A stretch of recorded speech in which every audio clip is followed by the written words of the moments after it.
बिस्मिल्लाहिर्रहमानिर्रहीम, अस्सलामुअलैकुम। मैं हूं अदील वड़ाइच। जब ये वीडियो आप देख रहे हैं तो अब से चंद घंटे बाद FATF से मुतल्लिक एक अहम इजलास शुरू होने जा रहा है।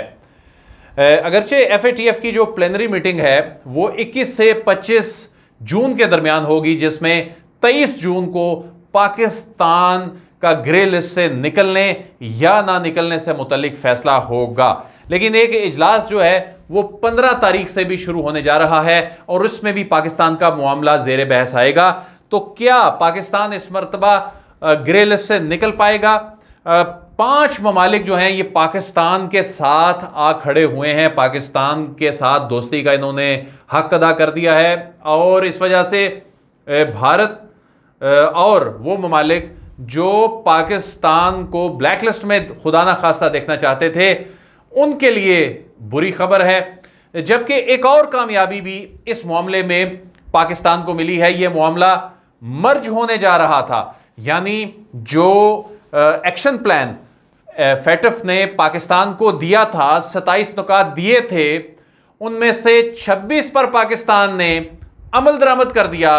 लेकिन यह मामला मजीद तवील होने जा रहा था और यह मर्ज होने जा रहा था एक और मामले से।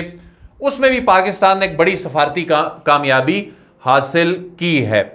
तो सबसे पहले मैं आपको यह बताऊं कि FATF में की ग्रे लिस्ट में जब पाकिस्तान गया था तो उसके बाद पाकिस्तान को जो एक एक्शन प्लान दिया गया था, तो उस वक्त पाकिस्तान मुस्लिम लीग नून की हुकूमत थी और जब पाकिस्तान तहरीक इंसाफ की हुकूमत आई तो पाकिस्तान तहरीक इंसाफ की हुकूमत ने आकर जब मामलात देखे तो उस वक्त तक 10 पॉइंट्स जो थे 27 में से उन पर पार्शियली को काम हुआ था।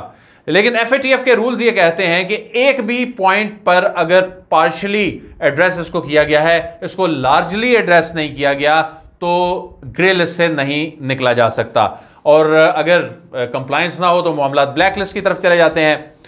तो फिर पाकिस्तान तहरीक इंसाफ की हुकूमत ने आकर इस पर लेजिस्लेशन की 14 कवानीन बनाए और उन 14 कवानीन में से 11 जो थे वो वफाकी थे और 3 जो थे वो प्रोविंशियल थे कवानीन। तो अब 26 पॉइंट्स पर पाकिस्तान ने अमल कर दिया है, एक रह गया है। एक जो है ये अदालतों से मुतल्लिक है, यानी जो सजाओं से मुतल्लिक है, जो लोग टेरर फाइनेंसिंग में, जो लोग मनी लॉन्ड्रिंग में मुलविस होते हैं, उन पर सजाओं से मुतल्लिक है। तो अब जाहिर है अदालतों के मामलात पर तो असरअंदाज ना हुकूमत हो सकती है, ना ही कोई ऐसा कानून बनाया जा सकता है, क्योंकि आइन एक फेयर ट्रायल का हक भी देता है। तो उसमें 26 पॉइंट्स की वजह से ज़राए ये बता रहे हैं कि जो 23 तारीख को FATF का जो इजलास पाकिस्तान स्पेसिफिक होगा उसमें ग्रे लिस्ट से निकलने के इम्कानात इतने ज़्यादा नहीं हैं। लेकिन कामयाबी क्या मिली है? कामयाबी ये मिली है कि एक इंटरनेशनल कंट्रीज रिस्क गाइड है, ये ICRG है जी। ये ICRG इसका एक POPR यानी पोस्ट ऑब्जर्वेशन पीरियोडिक रिव्यू है। ये इसने हमें 2019 में 40 आइटम्स दिए थे, ये उन 27 के अलावा हैं, इन पर भी हमने अमल दरामद करना था। अब जो ममालिक हमारे खिलाफ काम कर रहे थे, जो इस मामले को पॉलिटिसाइज भी करने की कोशिश कर रहे थे, उन ममालिक की कोशिश थी कि किसी तरीके से ये 40 पॉइंट्स भी मर्ज हो जाएं उन 27 पॉइंट्स के साथ, और पाकिस्तान जब तक इन 67 पॉइंट्स पर अमल ना कर ले उस वक्त तक ग्रे लिस्ट से ना निकले। लेकिन पाकिस्तान ने इस पर अपनी सफारती जो काविशें थी वो जारी रखी और उसके बाद अब उसको कामयाबी मिली है कि ये मर्जर होने से बच गया है, यानी पाकिस्तान सिर्फ उन 27 पर अमल दरामद कर ले तो ग्रे लिस्ट से निकल सकता है। उन 40 का जो 40 पॉइंट्स हैं जो POPR हैं यानी पोस्ट ऑब्जर्वेशन पीरियोडिक रिव्यू है, इसके हवाले से पाकिस्तान के पास 1.5 साल का वक्त है। ये 1.5 साल का प्लान है और इसमें से 31 पे अल्हम्दुलिल्लाह पाकिस्तान जो है वो अमल दरामद कर चुका है। तो उसमें भी अब कुछ चीजें, अब इंप्लीमेंटेशन के क्या मसाइल आ रहे हैं। पाकिस्तान में मनी लॉन्ड्रिंग के हवाले से माजी की हुकूमतों ने एक तो कवानीन नहीं बनने दिए, और जब कहीं ताखीर से चंद साल पहले अभी जो एक एंटी मनी लॉन्ड्रिंग से मुतल्लिक एक कानून बना भी, तो वो वो कानून भी ऐसे उन्होंने टूथलेस बनाए कि उस पर ना तो किसी को कोई सजाएं हुई। अब देख लें, मनी लॉन्ड्रिंग के बड़े बड़े केसेस बड़े बड़े लोगों के खिलाफ चल रहे हैं, कोई सजा नहीं हो रही। ये एफएटीएफ को इस पर बड़ा कंसर्न है।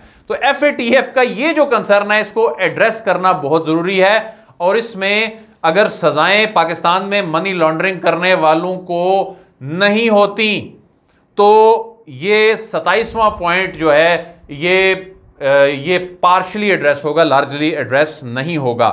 तो अब हमने ग्रे लिस्ट पे अभी इस बात के कवी इम्कानात हैं कि पाकिस्तान ग्रे लिस्ट में शायद मजीद को 4 महीने लग सकते हैं इसमें, क्योंकि हर 4 महीने बाद एक प्लेनरी मीटिंग होती है।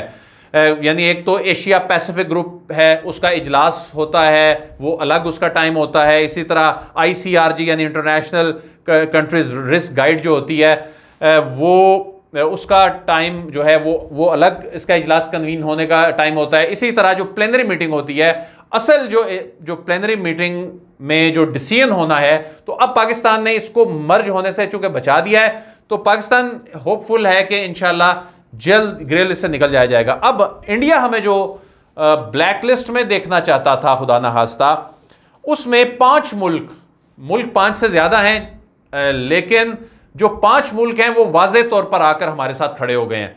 उसमें एक मलेशिया है जो पहले दिन से बड़ा वाज़े पोजीशन लेकर हमारे साथ खड़ा हुआ है। इसमें तुर्की है, इसमें चीन है, इसमें सऊदी अरब है और UAE है।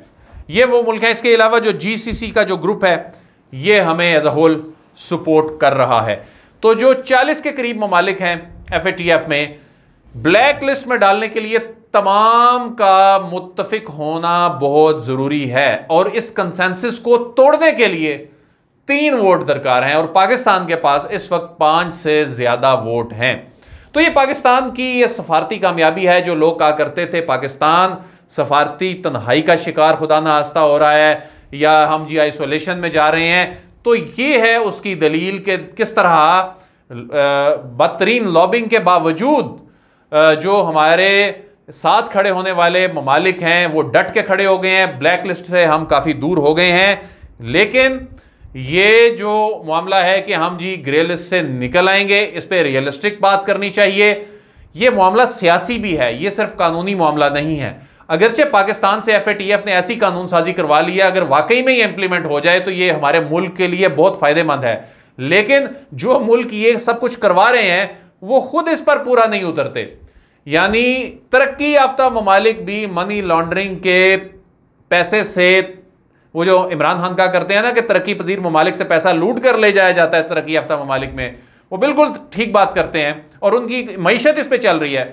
मिसाल के तौर पे मैं जो ये बात कर रहा हूँ, ये दावा कर रहा हूँ, ये कैसे मैं इसको सब्सटेंशिएट करने जा रहा हूँ कि बरतानिया जैसे मुल्क में ऑफशोर कंपनियों पे आप जायदादें खरीद सकते हैं, लेकिन बरतानिया जैसे ममालिक ये कह रहे हैं कि जी पाकिस्तान के अंदर जो ये जो जायदादों की खरीदो फरोख्त है, रियल एस्टेट का मामला है, ये वर्क फॉर ट्रस्ट के मामलात हैं, ये इस पे सख्त कवानीन होने चाहिए। बल्कि जो कानून बनाया है उस पर भी उन्होंने तहफ़्फ़ुज़ात का इज़हार किया इम्प्लीमेंटेशन के हवाले से, और इसमें चीज़ें वाज़ेह होनी चाहिए कि कोई छुप कर कोई ना जायदाद खरीद सके। ठीक है, इसमें पाकिस्तान का फ़ायदा है, क्योंकि पाकिस्तान में तो यही कुछ होता है। माजी में जो हुक्मरान रहे वो क्या करते रहे आपके सामने है। मनी लॉन्ड्रिंग पर सजा किसी को नहीं हो रही, होनी चाहिए। ठीक है, अगर ये आर्म ट्विस्टिंग भी हमारी कर रहे हैं, लेकिन ये मैं समझता हूं कि ये हमें रास भी आ सकता है, बल्कि आ गया है। ये कवानीन बनना ही नहीं देने थे। हमारी अपोजिशन म्यूचुअल लीगल असिस्टेंस का कानून नहीं बनने दे रही थी। जब पनामा GIT ने बैरून ममालिक को लिखा कि हमें ये इंफॉर्मेशन दें, तो उन्होंने कहा जी हमारा एग्रीमेंट ही नहीं है आपके साथ। एग्रीमेंट कैसे होता, कानून ही नहीं था। वो कानून कैसे बना वो आपके सामने हम आपको अपडेट करते रहे हैं। वो इससे पहले चूंकि मैं इस पर बात कर चुका हूं तो वो रिपीट हो जाएगा। तो इसमें FATF से मुतल्लिक जी अब अगर खुदा ना खास्ता ज़ाहिर है जब कोई ब्लैक लिस्ट में मुल्क चला जाता है तो उसमें जो कॉस्ट ऑफ डूइंग बिजनेस है वो बहुत ज़्यादा हो जाती है, बड़े मसाइल हो जाते हैं। जिस तरह ईरान है, शुमाली कोरिया है, तो उससे फिर जो गैर मुल्की सरमायाकारी है वो बुरी तरह मुतासर होती है। डॉलर कहीं से कहीं पहुंच जाता है। लेकिन अल्हम्दुलिल्लाह ब्लैक लिस्ट में तो नहीं आएंगे, ग्रे लिस्ट में रहने का कोई नुकसान नहीं है, लेकिन एक तलवार लटकती रहती है। उस तलवार के हवाले से भी पाकिस्तान ने बहुत ज्यादा काम कर लिया है। अब ये सिर्फ हम यही नहीं है कि लॉबिंग से ही इससे बच रहे हैं, हमने काम करके भी दिया और पाकिस्तान ये कोशिश कर रहा है कि ऑन साइट विजिट जो है वो FATF अरकान का करवाया जाए ताकि वो आकर खुद देखें कि हमने इस पर कितना काम किया है। तो बहरहाल ये दो कामयाबियां जी, ये मुल्क हमारे साथ आके खड़े हो गए। और दूसरा जो ICRG का जो मामला है, इसको हमने मर्ज नहीं होने दिया। जो प्लेनरी मीटिंग में जो 27 पॉइंट्स जो हैं वो आने थे, इस पे पाकिस्तान को आने वाले जो वक्त है उसमें काफ़ी फ़ायदा पहुंचेगा। अदील वड़ाइच को इजाज़त दीजिए, आपसे फिर मुलाकात होगी। अल्लाह हाफ़िज़।